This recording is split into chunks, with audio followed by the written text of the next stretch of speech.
Chapter 25. Big Madam's house is having rooms here and there, left and right. The room for shitting is different from room for bathing. Room for hanging cloths is different from room for sleeping in bed. There is room for shoes keeping, for car parking in the outside, for keeping makeups in the upstairs. All the rooms are having space and gold tiles on floor. We didn't enter inside Big Madam's bedroom, but Coffee say she is having a round bed and another bathroom inside.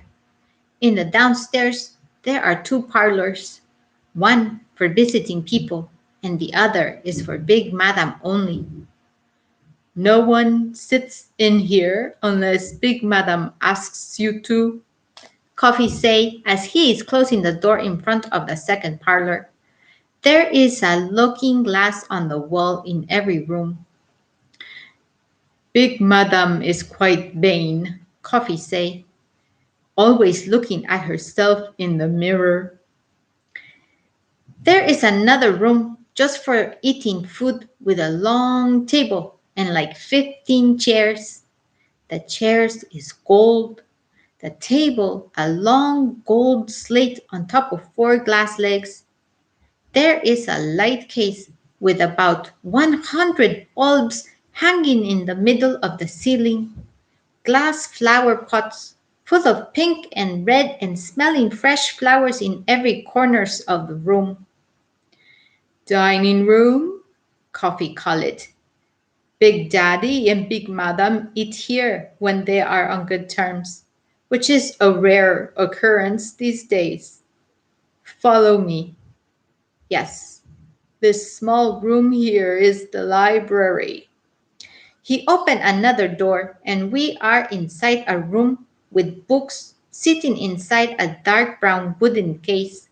So many books are climbing up the case to the ceiling. There is a sofa with correct cushion in one corner, and table and chair next to it, a gold standing fan with three blades beside it. The whole place is smelling of dust, but I am not minding it. My heart is swelling as I am looking at all. It's like I am inside one kind heaven of books and educations. You like books? Coffee asked.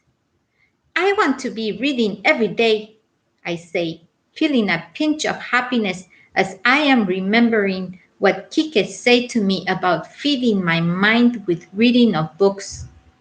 I bend my neck, trying to read the title name of some of the books. Things Fall Apart.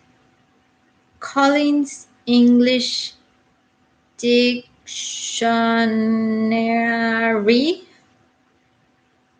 Africa Bible Commentary. A history of Nigeria. 1,000 prayer points to secure your marriage. The Book of Nigerian Facts from Past to Present, 5th edition, 2014. Who is owning all these books? I ask as my eye is cutting around the wonder of the whole room. Big Daddy, Coffee say. He used to love reading many years ago, but that was before he lost his job and turned to alcohol. Now the library is hardly ever used.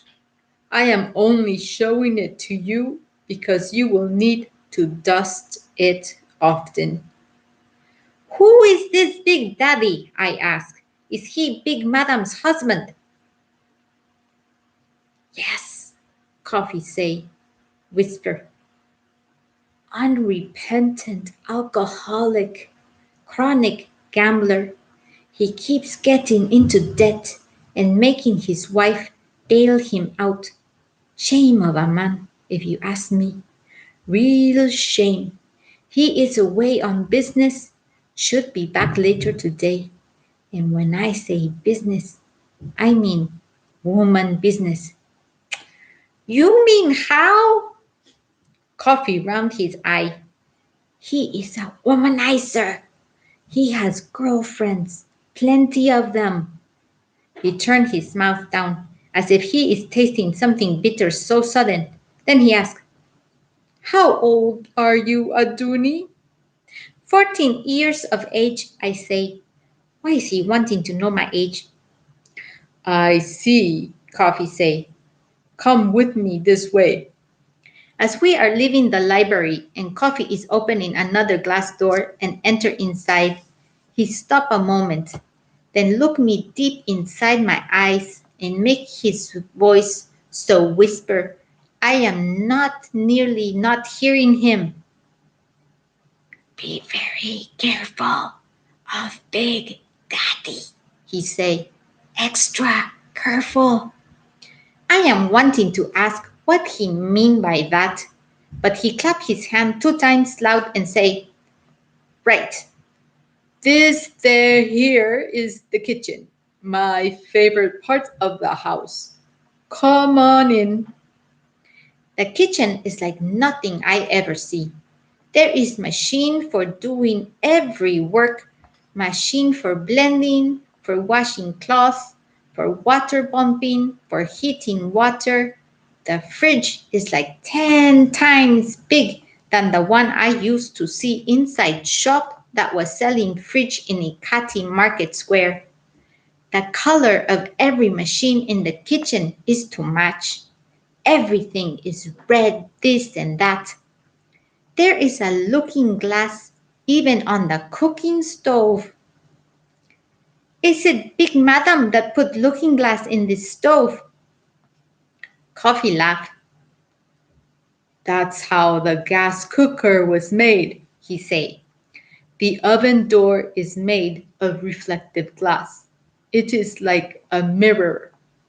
He tapped the cooker 2 times like he is prouding of it. There here is a top of the range smeg with 6 burners. I call her Samantha. Sammy for short. Fantastic piece of equipment. She is one of the reasons why I remain in this house. I close my eyes a moment and I see my mama in this big kitchen. I can see her singing songs as she is licking her palm for taste of sugar in the flour. And she is pressing this button and that button on the machines to be frying her puff puff. I open my eyes to the clear windows behind the kitchen sink, the wide green fields outside, and I think of Cayuse. Oh, how Cayuse will love to be kicking his football there.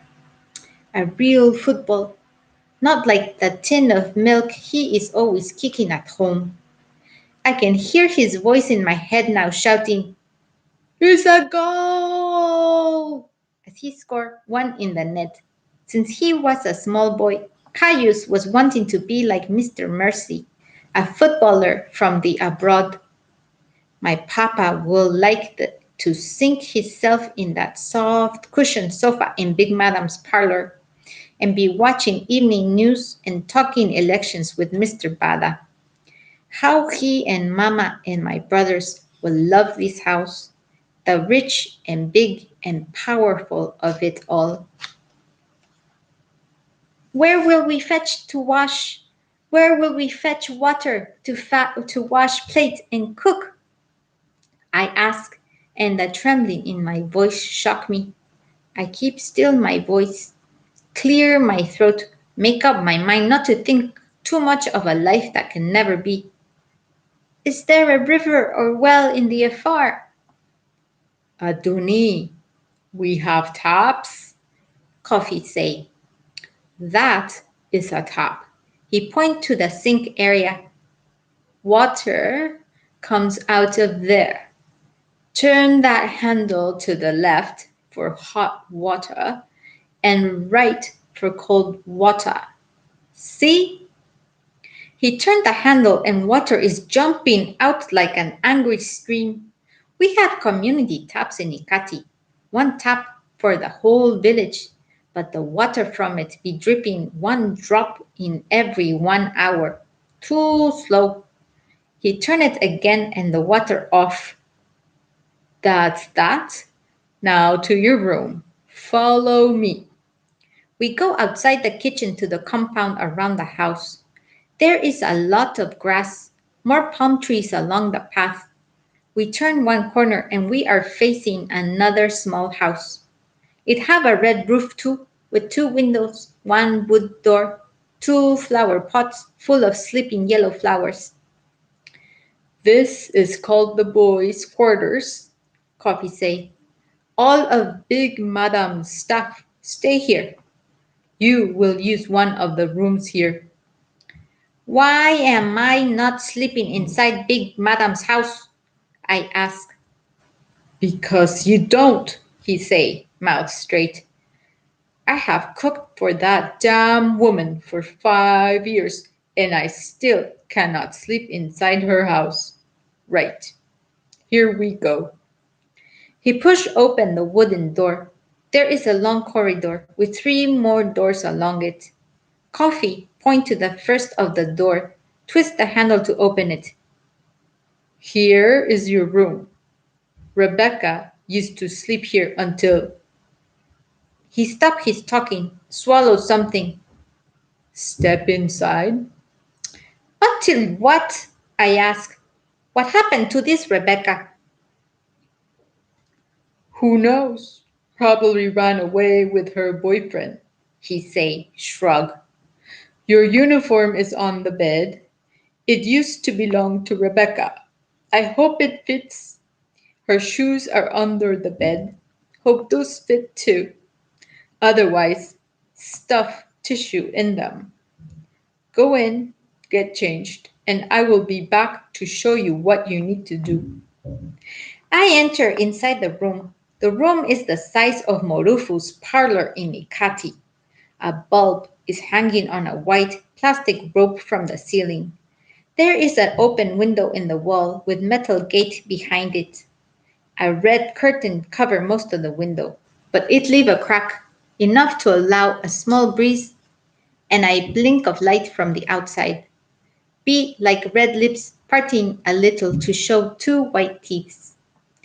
On the bed is a mattress of yellow foam, table and chair in one corner, a brown wooden cupboard beside it. That is my uniform, I ask, picking up the cloth from the bed and spreading it out. It is a dress, long to my feet, with red and white squares stamped on it everywhere.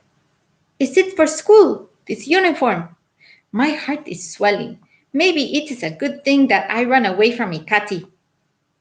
This has nothing to do with school, Coffee say, dull. Big Madame expect us, her domestic staff, to wear uniforms. I wear a chef uniform, and you will wear a housemaid uniform. The dress don't make noise as it is falling out of my hand and landing on the floor by my feet. This is not uniform for school? Why anybody with correct sense will be wanting housemaid to be wearing uniform? Big Madam expects us to look professional, like we are working in a proper place. And I agree. I don't know about yours, but my job is an important job. She has important friends, rich men and women in the society. Now, did Mr. Cola tell you that Big Madam will put you in school? He say if I am behaving myself, I say, that Big Madam will put me in school. So when I am seeing the uniform, I am thinking Big Madam will educate you. Coffee caught my words and shook his head. She has never educated any housemaid in my years of serving her. You are here to work. Face your work. That's that. Get changed and meet me outside your room in 10 minutes. Have you ever used an iron? Coffee asked. We are now inside a small room with a long triangle shaped table, a basket full of clean clothes by the door, a white iron sitting on top of the table that say Philips on it. I see one or two of the shops in Ikati are selling irons, I say, pulling the uniform around my neck to making it fit. But it is very costly. I never use it in my life. The uniform is reaching almost my ankles. The arm space is too wide, and I look as if I am making preparations to be flying. Rebecca's shoes is on my feet. That too is too big, so I am putting toilet paper inside the front, and it is making my toes to curl inside of the shoe and paining me. I think that this Rebecca girl was more old than me, big too, more than me. It is simple to use, Coffee say as he is twisting one button on the iron.